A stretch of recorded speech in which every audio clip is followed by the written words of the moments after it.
Okay, so this is a quick teaser on OttoDar. So he's an auto detection and ranging system.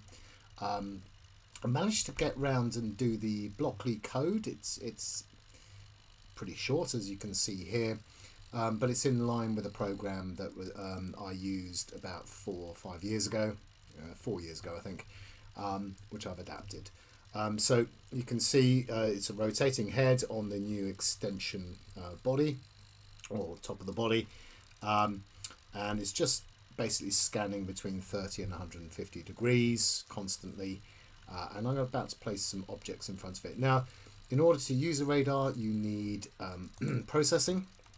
So this is the original processing code taken from a viral science site, but I know this was not the original code. I know he took it from somewhere else because I found this code before he put it up. And this is Otto scanning. So change the colors. So there's OttoDar. You can see it's in the OLED colors, and you'll see that that's picking up my microphone, and this is picking up Elwood here. So I'm going to move Elwood around, and you can start to see OttoDar. Yep, and let's pop Elwood there.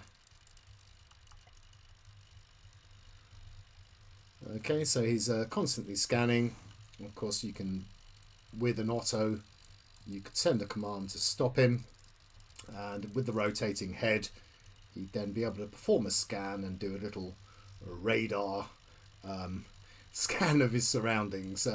Not sure how helpful that's going to be. You do get rogue, of course. You get rogue echoes from the ultrasound, where you get lines where you're not expecting them. But in general, it's pretty good.